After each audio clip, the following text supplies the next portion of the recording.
चीज़ों से लोग गुजर रहे हैं। जो एक 1500 रुपये की ट्राली आती थी आज वो 10,000 रुपये की मिल रही है। तो ये सारी चीज़ें जो बड़े लंबे टाइम से चल रही थी अब सरकार के सामने आई हैं। सरकार की भी, एलजी साहब की भी इस चीज़ के ऊपर अब ध्यान आ गया है और मुझे लगता है कि विदिन 2-3 डेज़ बहुत सारी चीज़ें और क्लियर होंगी और आपको भी पता चलेंगी और एक्शन होगा। जो भी इसमें कल्प्रिट होगा उसके ऊपर एक्शन होगा, ऊपर डिसीजन लेगी और मुझे लगता है जो भी डिसीजन लेगी अच्छा लेगी। होना चाहिए, उस नोटिस पे अमल होना चाहिए, नहीं होना चाहिए? मैंने कहा उसके लिए एक टीम बनाई गई है पार्टी की तरफ से जो इन चीज़ों को देखती है। जब इस तरह के इश्यूज़ बनते हैं वो टीम का डिसीजन होगा और अच्छा होगा, पॉजिटिव होगा। विक्रम रंधावा जी को भी ध्यान में रखा जाएगा, सबको रखा जाएगा, जो भी होगा सबको वो मंजूर होगा और परिवार खुद इसको संभाल लेगा।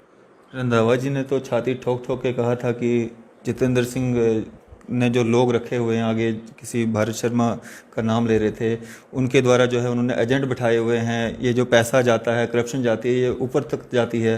तो इस पे क्या कहेंगे आप कि वो उन्होंने कहा था कि मैं लाने वाला हूँ उनको, मैंने टिकट दिलाई है उनको। जितेंद्र सिंह को अभी 10 साल हो गए आए हुए, मैं 30 सालों से पार्टी के बीच में हूँ।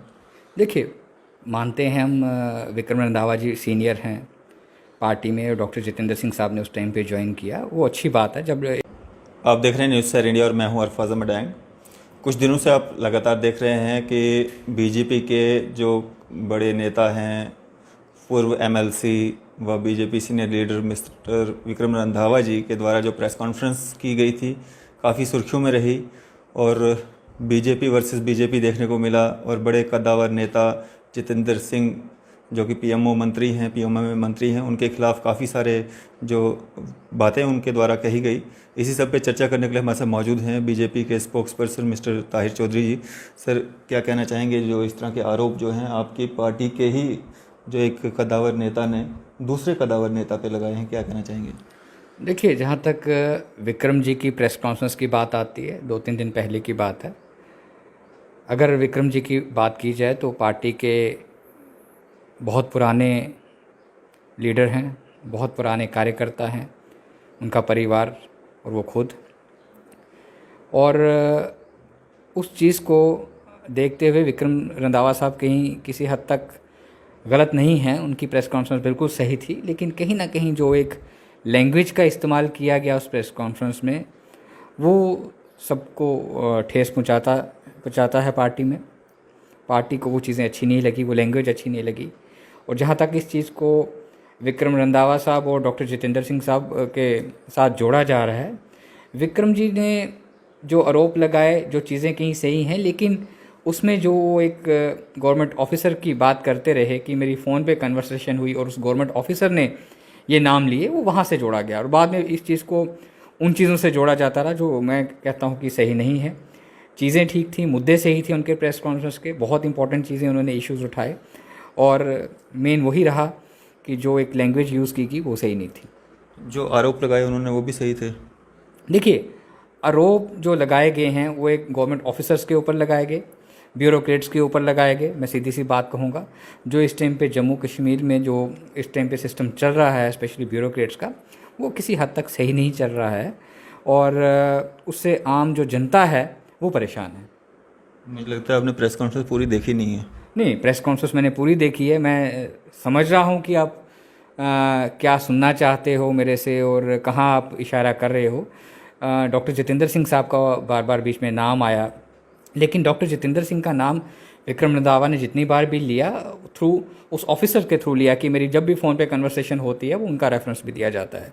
तो इन चीज़ों की पार्टी हाई कमांड है, पार्टी बात करेगी, इन्वेस्टिगेशन होगी, जो दूध का दूध पानी का पानी होगा आवाम के सामने आएगा।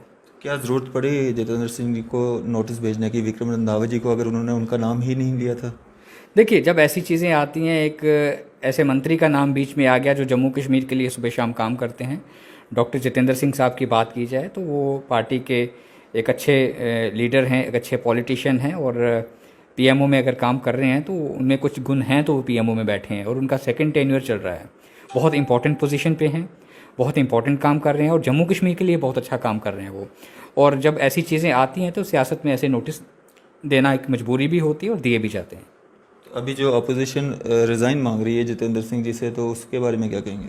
देखिए, अपोजिशन को कोई मुद्दा चाहिए था और अपोजिशन सोई हुई थी बहुत लंबे टाइम से। अपोजिशन को एक विक्रम रंधावा जी की तरफ से एक मुद्दा मिला और उनमें जान आ गई और वो इस तरह के प्रेस कॉन्फ्रेंसेस कर रहे हैं, प्रोटेस्ट कर रहे हैं, बहुत कुछ कर रहे हैं। ये चीज़ें सियासत में चलती हैं, सरकारों में चलती हैं। ये एक वक्त है, निकल जाएगा और अच्छा टाइम फिर वापस आ जाएगा। भारतीय जनता पार्टी के एक परिवार का अंदरूनी मामला है और परिवार खुद इसको संभाल लेगा। रंधावा जी ने तो छाती ठोक ठोक के कहा था कि जितेंद्र सिंह ने जो लोग रखे हुए हैं, आगे किसी भारत शर्मा का नाम ले रहे थे, उनके द्वारा जो है उन्होंने एजेंट बिठाए हुए हैं। ये जो पैसा जाता है, करप्शन जाती है, ये ऊपर तक जाती है। तो इस पे क्या कहेंगे आप कि वो उन्होंने कहा था कि मैं लाने वाला हूँ उनको, मैंने टिकट दिलाई है उनको। जितेंद्र सिंह को अभी 10 साल हो गए आए हुए, मैं 30 सालों से पार्टी के बीच में हूँ। देखिए, मानते हैं हम, विक्रम रंधावा जी सीनियर हैं पार्टी में, और डॉक्टर जितेंद्र सिंह साहब ने उस टाइम पे ज्वाइन किया, वो अच्छी बात है। जब एक पार्टी में ज्वाइनिंग होती है तो उस टाइम पे सभी उसके साथ खड़े होते हैं, प्रेस कॉन्फ्रेंसेस होती हैं, फंक्शंस होते हैं, ज्वाइनिंग के प्रोग्राम्स होते हैं। मैं भी उस टाइम पे वहाँ था, विक्रम जी भी वहाँ थे उस टाइम पे जब ये प्रोग्राम हुआ करते थे। विक्रम जी को इस चीज़ का एहसास है, याद है उनको भी।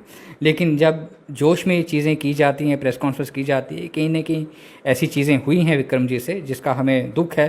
विक्रम जी जैसा शख्स ऐसी चीज़ें कह गया, लेकिन विक्रम जी ने इन चीज़ों को बार बार प्रेस कॉन्फ्रेंस में दोहराया कि ये सारी चीज़ें जो सामने आई फ़ोन कन्वर्सेशन के बीच में, जब वो उस ऑफिसर के साथ बात करते थे तो वो ऑफिसर ये चीज़ें नाम लिया करता था कि भारत शर्मा का, और ऐसी चीज़ें होती हैं, मुझे एसएसपी से करना पड़ता है, डीएम से करना पड़ता है, डीसी से करना पड़ता है।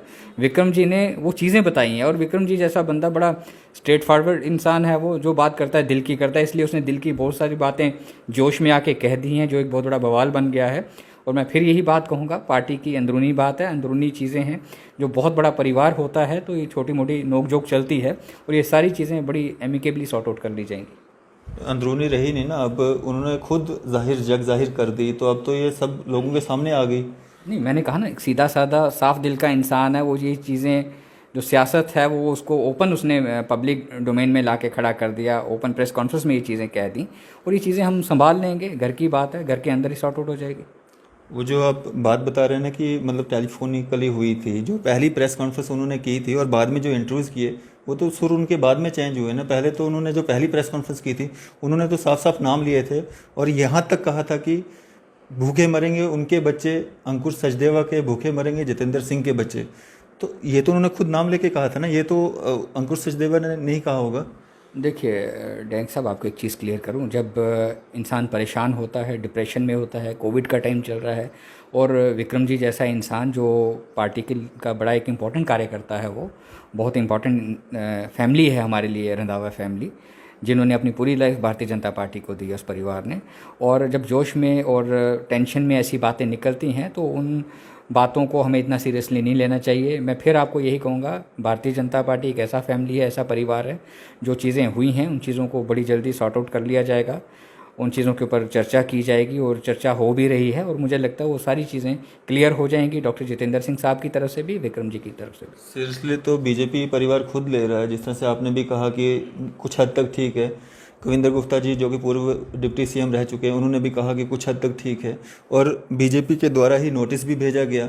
फिर सीरियसली तो बीजेपी खुद भी ले रही है ना। नहीं, देखिए, जब ऐसी चीज़ें होती हैं, फैमिली में ऐसी चीज़ें होती हैं, जब बड़ा परिवार हो, तो यहाँ एक आम अगर फैमिली की आप बात करो जहाँ 10 लोग या 5 लोग रहते हैं, तो वहाँ पे बहुत सारी चीज़ें अंदर होती हैं घरों के अंदर।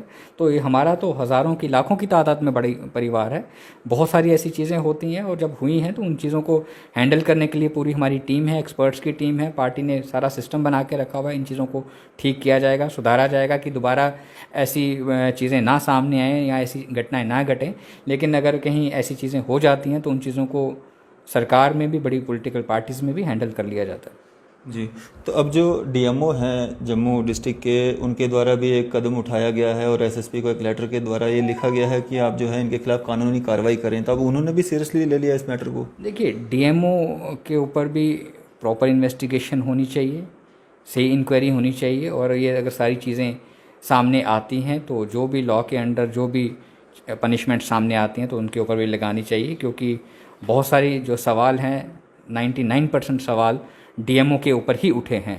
आई थिंक, अगर मैं गलत नहीं होगा तो उनका नाम अंकुर सचदेवा है, उनके ऊपर उठे हैं, और ये चीज़ें सामने आनी चाहिए, क्लियर होनी चाहिए।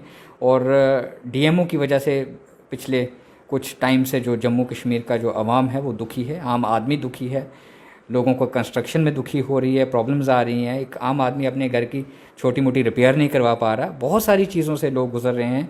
जो एक 1500 रुपये की ट्राली आती थी आज वो 10,000 रुपये की मिल रही है। तो ये सारी चीज़ें जो बड़े लंबे टाइम से चल रही थी अब सरकार के सामने आई हैं। सरकार की भी, एलजी साहब की भी इस चीज़ के ऊपर अब ध्यान आ गया है और मुझे लगता है कि विद इन 2-3 डेज़ बहुत सारी चीज़ें और क्लियर होंगी और आपको भी पता चलेंगी और एक्शन होगा। जो भी इसमें कल्प्रिट होगा उसके ऊपर एक्शन होगा। तो सर, अगर क्रैशर एसोसिएशन या क्रैशर ओनर्स की बात करें, उन्होंने भी तो पल्ला झाड़ लिया विक्रम रंधावा जी से। उन्होंने भी कहा कि ये उनकी पर्सनल राय है जो उन्होंने प्रेस कॉन्फ्रेंस में कहा है। देखिए, बहुत सारे लोग होते हैं, देखिए एक टाइम पे साथ चलते हैं, जब देखते हैं कि जो उनका रोल था वो कंप्लीट हो गया, जो वो कहलवाना चाहते थे वो उन्होंने कहलवा लिया विक्रम जी से, और अब हम अपने आप को साइड कर लें। विक्रम जी ने प्रेस कॉन्फ्रेंस की, हिम्मत वाला बंदा है, जो आया बोला, उसने दम से बोला और दिल की बात बोली। उसने कोई छुपाया नहीं है उस टाइम पे मीडिया के सामने। और उनसे एक ही उनसे मिस्टेक हुई है, जो वो एक लैंग्वेज उन्होंने यूज़ की। अगर वो शायद लैंग्वेज यूज़ नहीं करते तो बहुत सारी चीज़ें ज़्यादा बेहतर रहती। और वो जो लैंग्वेज उन्होंने यूज़ की है, मेरे को लगता है कि विक्रम जी जैसा बड़े दिल का आदमी उसके लिए बाद में अपोलोजाइज़ भी करेगा, माफ़ी भी मांग लेगा कि वाकया उस टाइम पे मैं दुखी था, टेंशन में था, डिप्रेशन में था, मैंने इस तरह की लैंग्वेज यूज़ की है। और ये चीज़ें हो जाती हैं, हुई हैं विक्रम जी से। लेकिन अगर पर्सनली विक्रम जी की बात करो तो बहुत बढ़िया इंसान है, पार्टी का लॉयल वर्कर है। और मुझे लगता है कि पार्टी सारी चीज़ों को ध्यान में रखते हुए इस चीज़ को एमिकेबली अच्छे ढंग से सॉर्ट आउट करेगी। ताहिर साहब, क्या कारण है कि ये जो दिलेरी या बड़ा दिल या इतनी ईमानदारी जो है अपने पे जब बन आई तो तब सामने आई है? जब आम जनता की बात होती है, टोल टैक्सेस जो टोल प्लाजाज लगाए जाते हैं, टैक्सेस बढ़ाए जाते हैं, डोमिसाइल लाया जाता है, लोग लाइनों में होते हैं। अभी कोरोना के द्वारा जो है इतनी दुनिया मर रही है, ऑक्सीजन की कमी की वजह से लोग मर रहे हैं, तो वहाँ पे क्यों नहीं बीजेपी के नेता या विक्रम रंधावा जी आज तक बोले? तो अपने पे बनाई तो इतने दिलेरी आ गई और मैं इतना अपने आला जो नेता हैं उनके खिलाफ भी बोलने से वो पीछे नहीं हटे। देखिए, विक्रम जी सिर्फ पर्सनली अपने लिए नहीं बोले, ये इस चीज़ की जंग वो काफ़ी दिनों से लड़ रहे थे। और जब उनको लगा कि अब पानी सर के ऊपर से जा रहा है तो उन्होंने ऐसी प्रेस कॉन्फ्रेंस की है। और वो सभी जितने भी इस बिज़नेस से जुड़े हुए लोग हैं सबके लिए बोले हैं, चाहे उसमें वाइन ट्रेडर्स की भी बात करो, और जहाँ तक कोविड की बात करते हो, ऑक्सीजन की बात करते हो, इन चीज़ों की बात करते हो, इस टाइम पे देश में जो महामारी में हम लोग फंसे हुए हैं, हमें ऊपर वाले की अगर दुआ हो तो शायद हम इससे जल्दी निकल पाएंगे। आज भी आपको डेंग साहब एहसास होगा कि 4 लाख और 12,000 के ऊपर पेशेंट्स हो चुके हैं पूरे देश में, बहुत बड़ा नंबर है। और कल तक खुदा ना जाने कितने पेशेंट्स और बढ़ेंगे। और इस टाइम पे ऑक्सीजन की कमी, ये चीज़ें, डेथ्स को लेके, अगर हम इन चीज़ों को लेके अगर हम अपने डॉक्टर्स के ऊपर प्रेशर बिल्ड करने लगे और चीज़ें करने लगे तो हमारे डॉक्टर्स ट्रॉमा में चले जाएंगे, डिप्रेशन में चले जाएंगे। आज के दिन में अगर मेडिकल कॉलेज की आप हालात देखते हो तो डॉक्टर्स की तरफ से कोई कसर नहीं छोड़ी जा रही।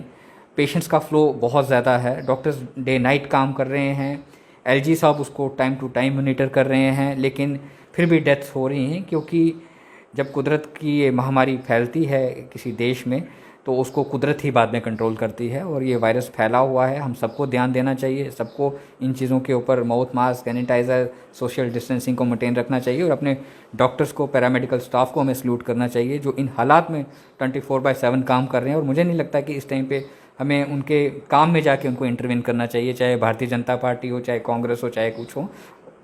अलग से हमें मॉरल सपोर्ट उन लोगों की करनी चाहिए ताकि उनका हौसला बना रहे और वो काम कर सकें।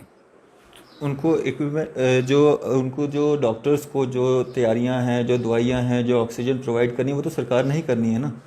देखिए, सरकार की तरफ से सरकार इस टाइम पे इन चीज़ों को सबसे ज़्यादा अगर इम्पोर्टेंस में ले रही है। कुछ दिन पहले बत्रा में 4 मौतें हुई एकदम से ऑक्सीजन ना होने की वजह से, और प्रिंसिपल ने माना कि ऑक्सीजन की कमी की वजह से हुआ, तो वो तो सरकार की जिम्मेवारी है ना वो पहुंचाना। ये चीज़ें पूरे देश में हुई हैं ऑक्सीजन की कमी की वजह से। बहुत बड़ा देश है, 135 करोड़ की जनता है। और जब ऐसी महामारी फैलती है, चाहे अर्बन एरियाज़ में और रूरल एरियाज़ में जब एक साथ फैल जाती है तो उसको कंट्रोल करना बड़ा मुश्किल हो गया। ऑक्सीजन की कमी आई है देश में और उसको भरपूरी तरीके से पूरा करने के लिए सरकार डे नाइट लगी है। और मुझे लगता है कि सरकार को एहसास हो चुका है कि हमें medical equipments, oxygen, hospitals, beds, इनके ऊपर ध्यान देना है और उनके ऊपर अब ध्यान दिया जा रहा है। मुझे लगता है कि ये सारी चीज़ें कंट्रोल में आ जाएंगी और हम सबको इसके लिए एक साथ होकर, एकजुट होकर खड़ा होना पड़ेगा। अब विक्रम रंधावा जी के खिलाफ जो एक नोटिस भेजा गया है, तो क्या कहेंगे आप, किस तरह की कार्रवाई होनी चाहिए उस नोटिस के? देखिए, वो पार्टी हाईकमांड की बात है, पार्टी हाईकमांड उसके ऊपर डिसीजन लेगी और मुझे लगता है जो भी डिसीजन लेगी अच्छा लेगी। होना चाहिए, उस नोटिस पे अमल होना चाहिए, नहीं होना चाहिए? मैंने कहा उसके लिए एक टीम बनाई गई है पार्टी की तरफ से जो इन चीज़ों को देखती है। जब इस तरह के इश्यूज बनते हैं वो टीम का डिसीजन होगा और अच्छा होगा, पॉजिटिव होगा। विक्रम रंधावा जी को भी ध्यान में रखा जाएगा, सबको रखा जाएगा, जो भी होगा सबको वो मंजूर होगा। तो जो एलिगेशंस मतलब जो लगाए गए थे, आप तो बोल रहे हैं कि नहीं, अब बाद में तो उनके सुर भी चेंज हो गए, लेकिन जो एलिगेशंस लगे थे उस पर भी इंक्वायरी होनी चाहिए, जिनके उन्होंने नाम लिए उन पर भी इंक्वायरी होनी चाहिए। देखिए, वो इंक्वायरीज चल रही होंगी, वो विक्रम जी ने जो जो नाम लिए उनके ऊपर इंक्वायरीज चल रही होंगी और जो भी चीज़ें क्लियर होंगी पब्लिक के सामने लाई जाएंगी। चलिए, शुक्रिया हमारे से बातचीत करने के लिए। Thank you. ये थे हमारे साथ डॉक्टर ताहिर चौधरी जी, जो कि स्पोक्स पर्सन हैं बीजेपी के, और हमारे साथ चर्चा कर रहे थे। मैं अरफाज अहमद डैंग, कैमरामैन शाहनवाज के साथ।